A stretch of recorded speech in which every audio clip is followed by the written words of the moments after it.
what if I don't even have cerebral palsy, you know? What if my legs just speak Spanish? I never even fathomed that I would do stand-up comedy. It's because the first year is like dog years. I think that's where a lot of women in comedy, where we get stuck. And it's okay, I can say that because I've been hit by a car 3 times on my bike. I grew up in a video store my aunt owned, and we just would watch comedies all the time. And the parrot has learned how to say in her voice, "Hey, want to go for a walk?" Give yourself some grace too, You know, I actually used to be a lawyer. I quit my job as a lawyer to pursue my dream of being a comedian. And one day I was on a lineup and someone was saying, "Oh, you're the only girl in the lineup." I was like, I was. Good evening, everyone, and welcome to Of the Comics. Please put your hands together for Janae Burris!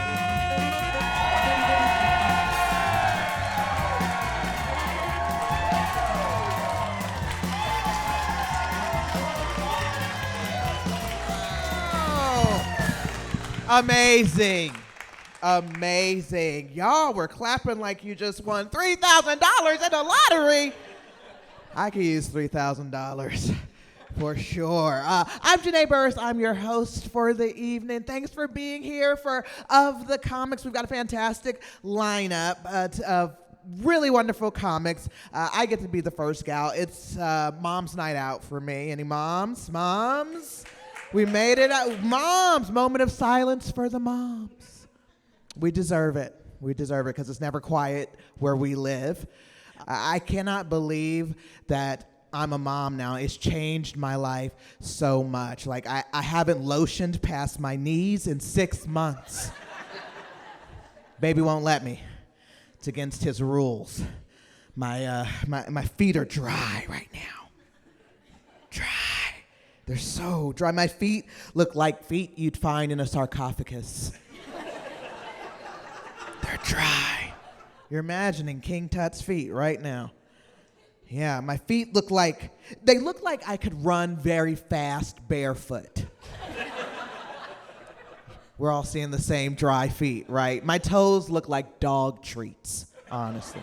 Cheap dog treats, the cheap ones your grandma has. They're gross.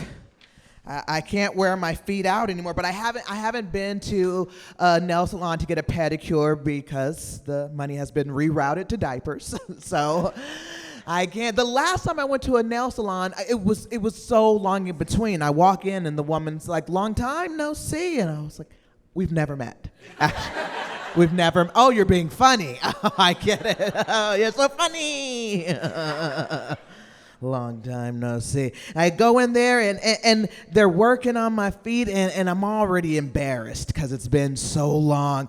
And then they're treating my feet like they're goat hooves or something though. Like she goes to cut my nails and she puts 2 hands on the nail clipper. She puts the full weight of her body on the nail clippers. It's like, this is unnecessary, come on.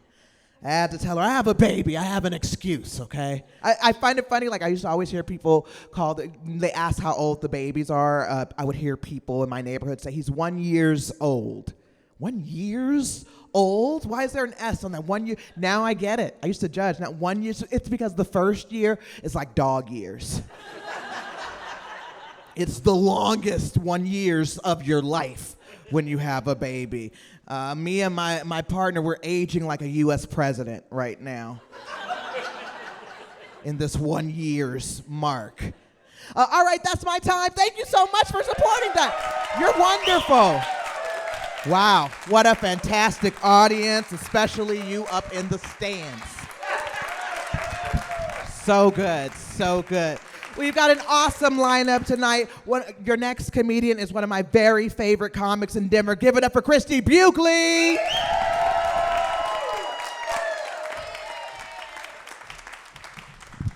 All right, hello. Keep it going for Janae, everybody. That was amazing.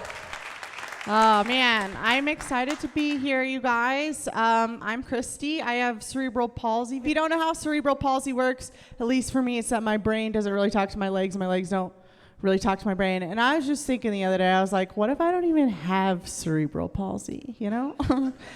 What if my legs just speak Spanish? Have we tried it?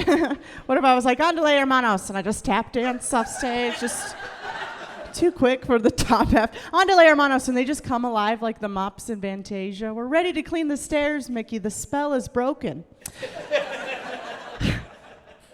Growing up with a disability, my dad, well, not even really growing up, you guys, if I'm being honest, my dad is still waiting for me to walk this off. Really, yeah. Really like if I just shake it out, drink a Gatorade, we could beat this thing. That was my dad.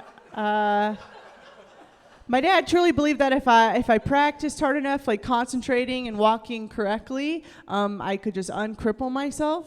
Have you guys heard about this medical breakthrough by my high school graduate father named Todd? Have you? He does his own research. Have you heard about it? He used to have a hand signal he would use in public to remind me to walk straight. It was supposed to be like a code no one else would know.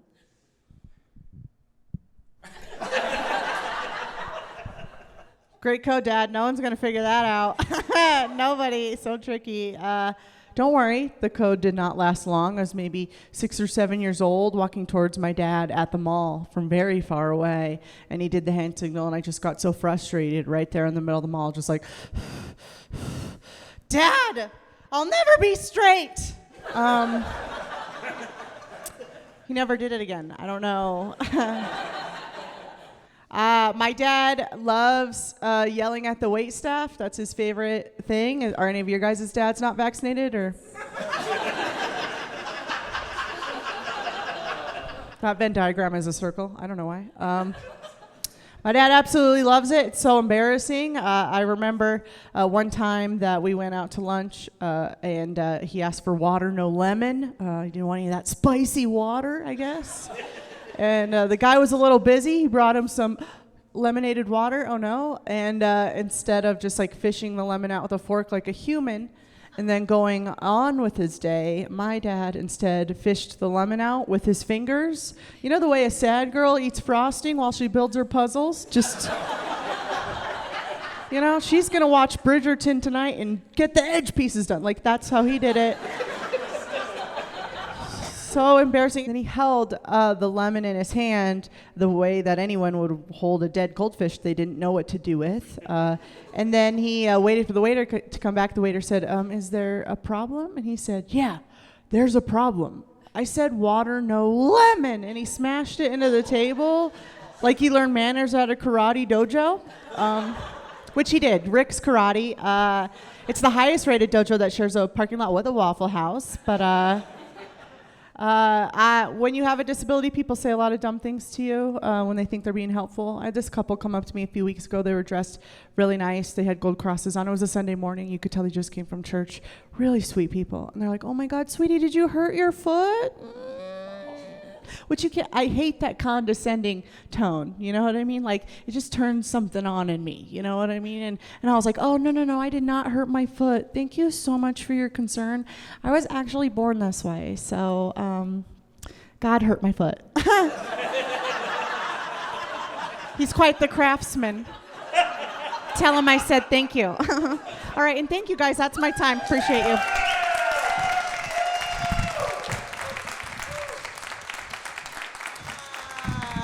One more time for Christie Buchele.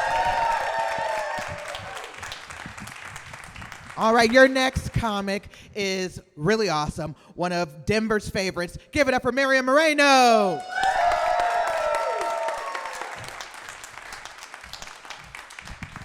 Yeah, I do live in Denver, and I was driving here, and there's a lot of bicyclists not using the bike lane, and it's really hard not to hit them with your car, right?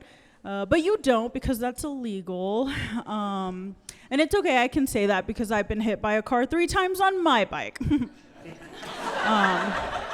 Yeah.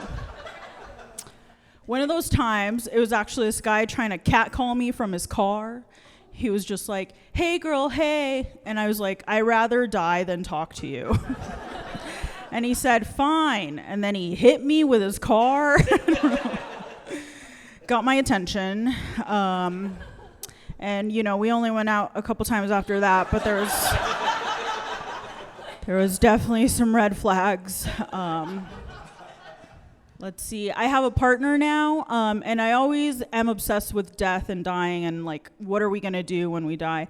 And I always tell him, like, if I die first, you have to wear my ashes in a locket, and you can't date for 5 years.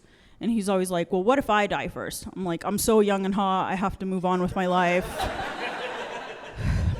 It's actually patriarchal of you to put this kind of pressure on me. Makes me sick. Yeah, but I did get engaged. I never had a bachelorette party. We just kind of eloped, and I've never been a part of one, but I do have a friend who just got engaged, and she's having a bachelorette party, and I feel like she's never mixed her friend groups. Like, I'm her work friend, and then she has her, like, college friends, and so her college friends are in charge of her bachelorette party. And I've never been a part of a group chat, so you guys will have to tell me if this is normal for a bachelorette party. But I do feel like, yeah, the socioeconomic levels are very different. Like the first message from the girlies, hey y'all, we need to put a deposit on the horses. If you have your own horse, it's fine, just pay for the stable fee. Like, wait, what are we doing? I wasn't clear. And then, of course, follow-up message. Hey, y'all, Airbnb payment is due. Everyone's share is $930 for 2 days. Megan's not paying hers. We're all sharing the cost. So actually, send me $1,400. It's like, what's going on? Are we moving into this house? I was very scared. And then, of course, last message. Hey, y'all, just one last one about the cost. We do need $700 from everyone for the taxes on the cement truck. It's like, I cannot figure out what the party is. And then she did DM me.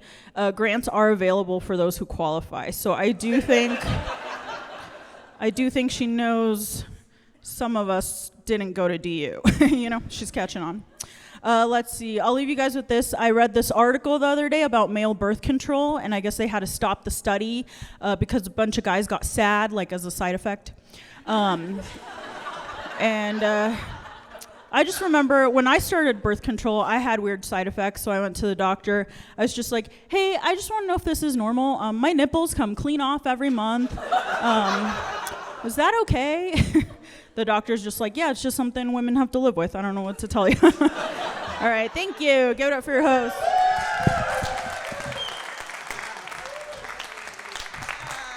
Miriam Moreno! Yes! You're awesome. I really appreciate you. All right, up next, another Colorado favorite. Give it up for Stephanie McHugh.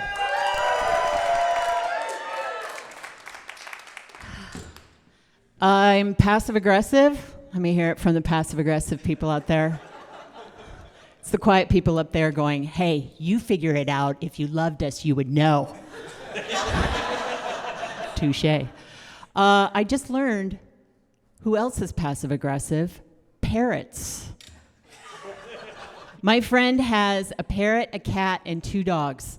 And the parrot has learned how to say in her voice, hey, want to go for a walk?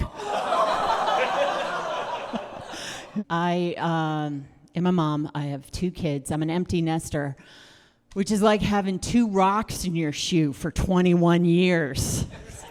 Leave me alone. Stop it. And now I miss the rocks. One of them. I miss one of the rocks. It was so hard, though, to be a mom during the day, do stand-up comedy at night. Finally, I said, forget it. I'm just going to do the 80-20 rule, and you can get so much more done when you're only doing 20%.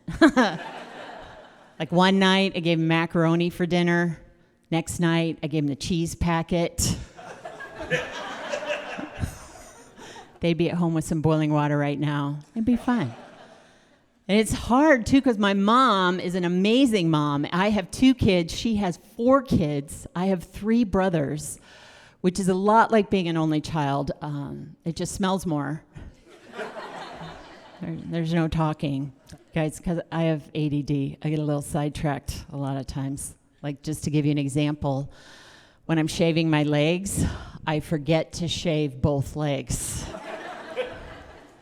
I'll be shaving one leg, and then I'll go, hold on. If I put conditioner in my hair, it's going to be so soft and silky, and then I forget to go back to the other leg. You can't go out on a date with one leg hairy and one leg smooth, and I always forget this leg, too. Okay, I'm never going to find a man, because if you're in a car, this is the leg that he's going to put his hand on. I'm like, hold on. If I move to London, it's going to happen. It's going to be great. Maybe he'll be a dog lover. I love dogs. Do we have a lot of dog lovers out there? Yes? Yes. I was walking the dog the other day, and something flew over the fence. It hit my dog, slid to the ground. It was a lit cigarette. This woman was in her backyard, and she had just flicked it over the fence, and it hit the dog. And I should have gotten mad and yelled, but I'm passive-aggressive, right? It's not how we work. So instead, I went to a couple bars. I picked up all the cigarette butts I could outside the bar. I went back to her sidewalk, and I burned her house down. She won't be doing that anymore. You guys have been a lot of fun. Thank you so much.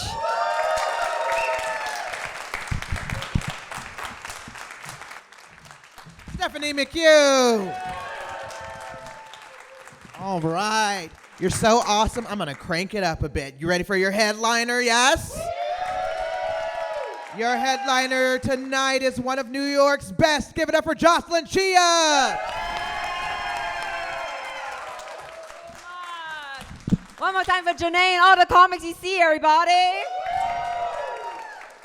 So I came to America for college, and the first thing I learned was that, wow, you guys can't tell Asians apart, huh? Nope, learned this because back in college, when I went to the bars, all my Asian friends, we could all get in with one ID. We used my dad's ID. In high school, they put me in a weight loss club called the Tough Club, TAF. It stood for Trim and Fit. TAF, that is fat spelled backwards.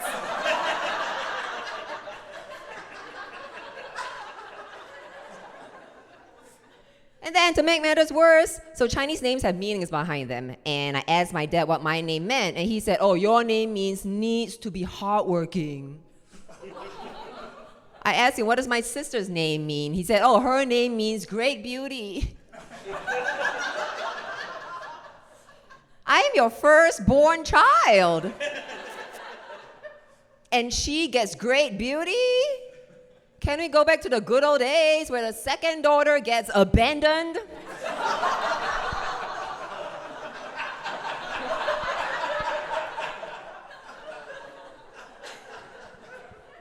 I really take your firstborn child into your arms, gaze upon my baby face, and say, oh, let's save great beauty for second child.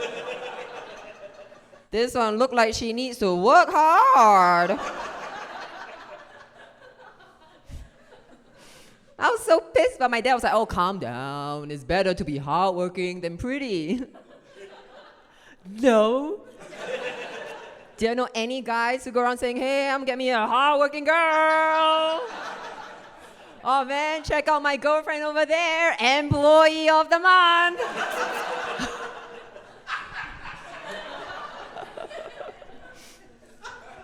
You know, I actually used to be a lawyer. I quit my job as a lawyer to pursue my dream of being a comedian. And now I've done it. I'm at the best comedy clubs in the world. And now I dream of getting a job. All you with jobs, you get hit by a car, you have health insurance. I get hit by a car, I have to die. I went to the doctor the other day. The nurse asked me, what insurance do you use? Blue Cross? I said, oh no, fingers crossed.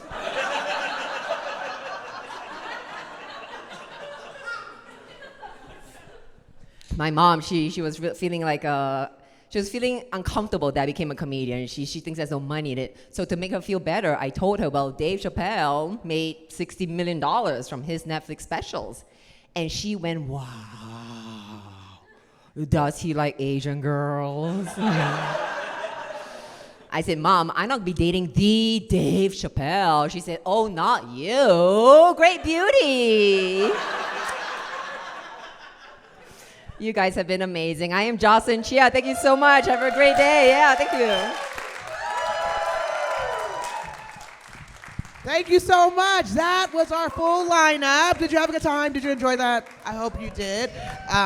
Thank you so much for supporting this show. Thank you to Athena Project, all my friends from Athena Project, and my friends from Girls Inc. for supporting the show. Round of applause for Infinite Monkey Theorem for their lovely space. We're going to take a brief intermission. We have a second half of the show.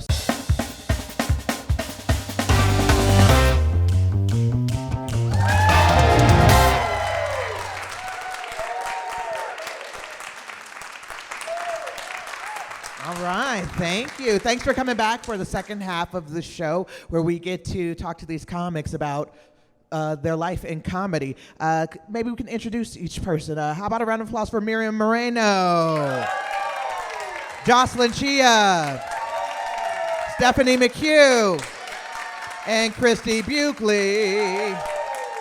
All right, thanks again for being here. I'm your host, Janae Burris. I just want to open up with what drew you to stand-up specifically. It's not improv, it's not theater, it's stand-up comedy. What drew you to stand-up comedy? I never even fathomed that I would do stand-up comedy. I don't think I even watched a ton of it as a kid, but a guy I had a crush on, the worst reason, a guy I had a crush on asked if I want to go see him do open mic comedy, and I was like, yeah, so much. And then when I went, the whole time I was like, I think I could do better than this. Yeah. And then it was like, then my wheels were turning, and I was like, oh, it just seemed like I got to try it at least.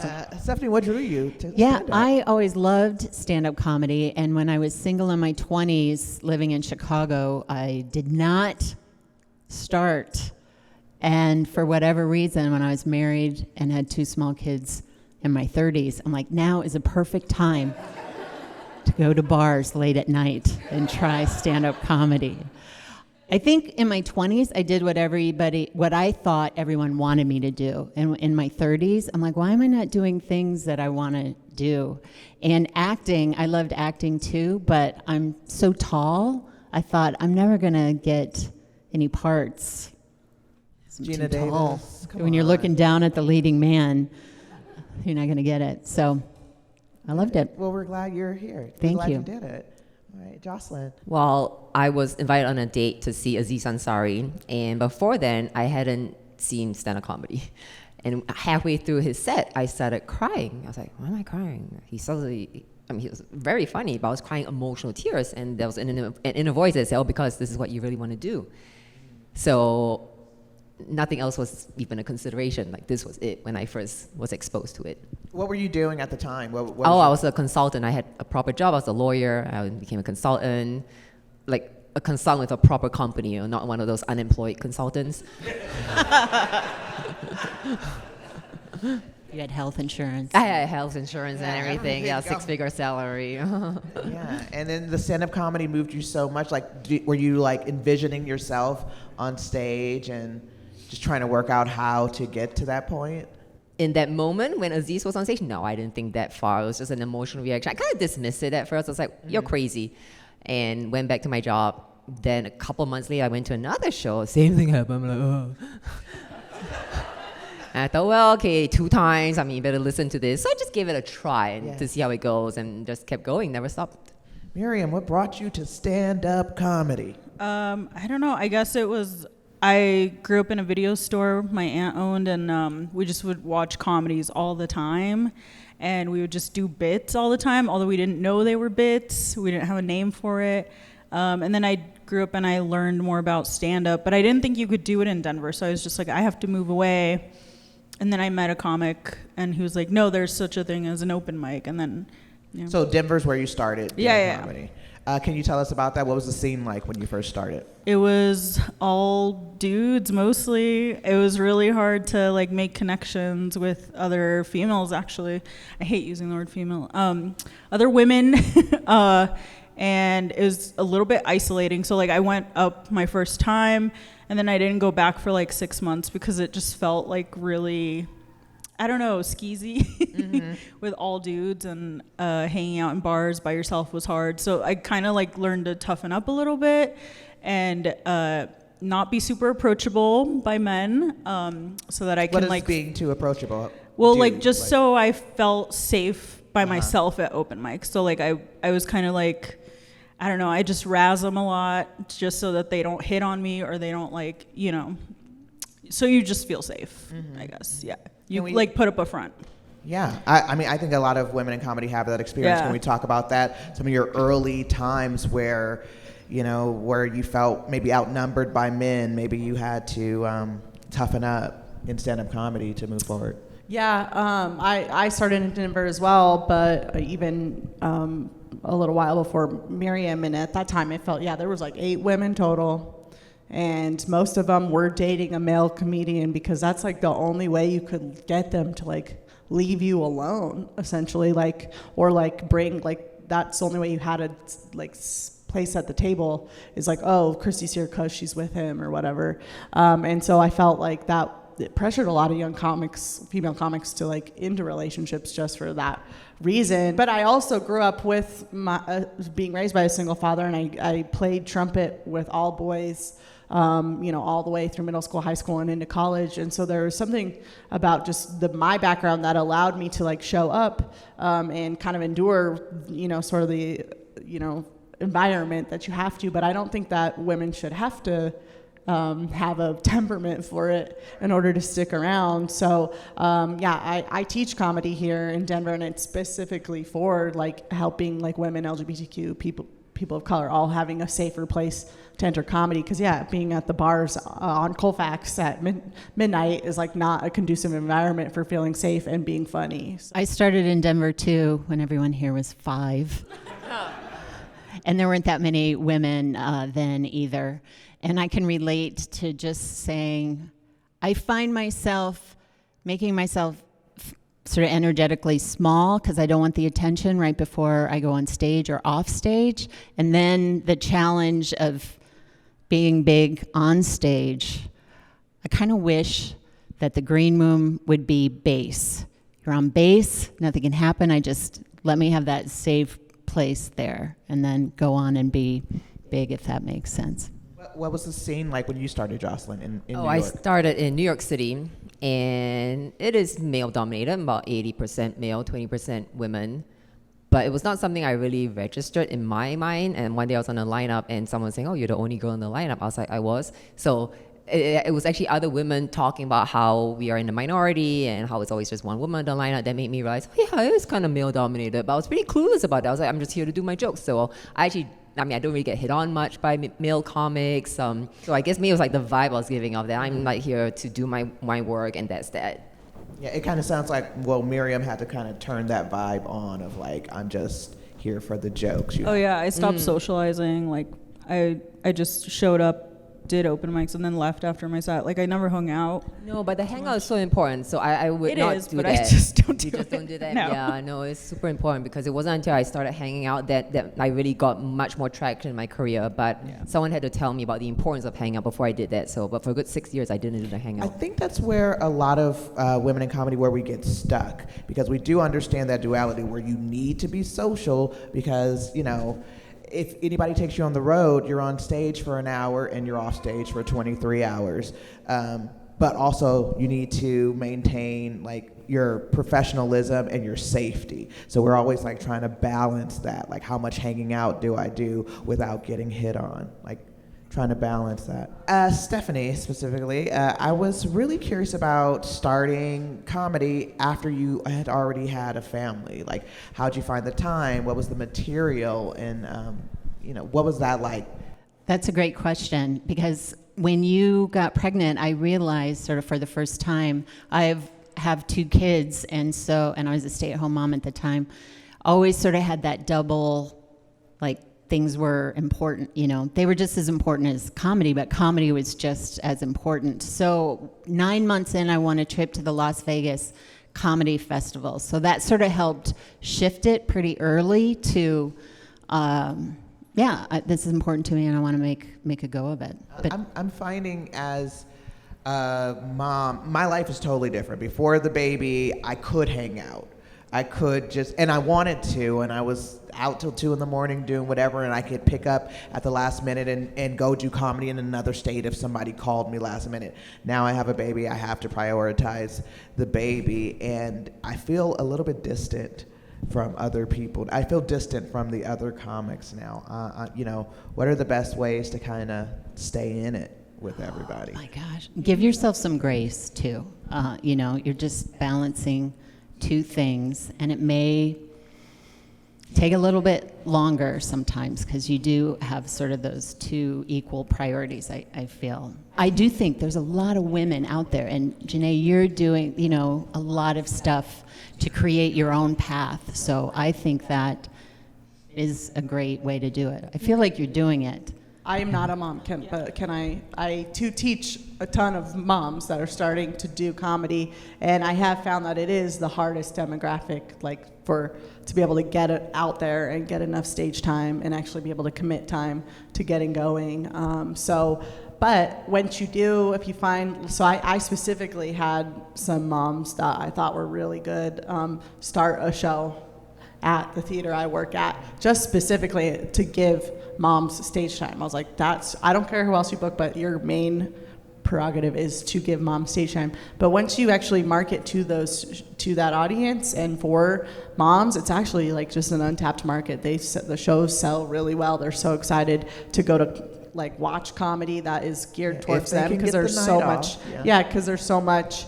You have to like plan. You can't be like doing it 2 weeks out. You got to be like, the show's in 2 months. It's on this night. Get your babysitter. But when you do that, like, it sells really well, and people are just like so excited to hear because it is so rare to hear a comic talking from that perspective, and they really like to go see it. Thank you. I really enjoyed talking to you. One of my big missions just in my life, I want to encourage and support women. I have a lot of women in my family. My family's a matriarchy. I have 4 sisters, and I just enjoy women. I enjoy working with women. I enjoy working for women and promoting women all the time. So I'm really grateful Pat let me participate in this show. Are there any questions in the audience that you might have for our panel? Is there a misconception that you feel particularly passionate about that you wish people better understood about being a stand-up comedian? A misconception about being a stand-up comedian that you wish people would be, what'd you say? Better understood about being a stand-up Wish people understood better about stand-up comedians. A misconception.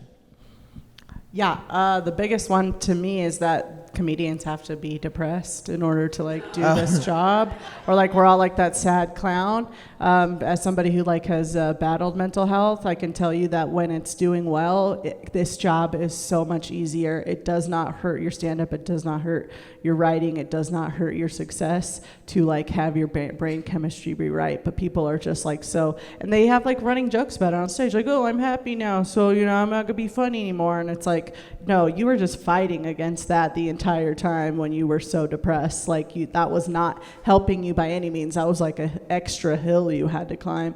And so that's the biggest thing that I would just encourage people to change that sort of language around stand-up, but also encourage comics to like not be afraid to get mental health help, because it is not helping you, and you are not going to be less funny if you like get your brain right. Not at all. One misconception I think people have is, like, if I meet someone at a party, I'm rarely at a party, but they think I'm going to be outgoing. That's and what I was they're thinking like, too, Steph. Really? You know, I just am very quiet, and so they don't get it. Or say something funny. Yeah, you I might think we be an would all- introvert. Sometimes I'm Yeah. like, please leave me alone. Please buy a Right. ticket. I think for a most show. stand-ups, I think most stand-ups are introverted, because stand-up is like, we're presenting the illusion of a conversation, but y'all never got to talk, and that's like how we want it. Yeah, I mean, it's like audience members will ask to hang out afterwards. I'm like, oh no, you're expecting me to keep working. No, I'm not doing that. The one misconception that I sometimes hear is people who think stand-ups just come up and just say something funny off the top of our heads. You really think our jokes got this freaking funny, like in the moment, like la, la, la, la, la, la. No, it's like so much work and effort to like make a bit really tight and good. So yeah, I mean, it doesn't piss me off, but I'm like, really? It sort of undermines the work you put into it. Totally. You're a writer, you're a director, you're producing, you're acting, you're doing it all. You're editing your own stuff, and people just think you came up with that off the cuff. I know, I'm not that brilliant. It's like, no, I worked. Yeah, I worked. Exactly. I'm hardworking, remember? I think it's like when people say anyone can do it, it's like, yeah, but to make it good takes a lot of work. And I don't think they think about that. Right. I mean, look at the number of people trying to do stand-up, right? Thinking it's so easy. Yeah. Which maybe it is. I don't know. It's not. Look, I've been a lawyer. I've been a consultant, like I said, an actually paying job. And this is the hardest job I ever had to do. So it's not easy at all. I think the biggest misconception for me is like, I'm not a DJ. People are always like, you should put that in your little bits. And I'm like, I don't know. At least it's still accurate though. But when they see you put in your little skit. Oh yeah, your little skits. People do say that. But yeah, it's like, I don't know. Is it funny to me? I don't think so. So yeah, just people like telling you to do it. It's like, okay. You can True. have that one. You number can one have that one key. if you want. Yeah. I don't want that one. I'll take it if I want to bomb. Thanks. Yeah. Well, thank you so much for being here. You're an awesome audience. Thank you for supporting women in comedy. So one more time, round of applause for Miriam Moreno, Jocelyn Chia, Stephanie McHugh, Christie Buchele. I'm Janae Burris. This was Of the Comics. 70 cents on the dollar. Thank you very much.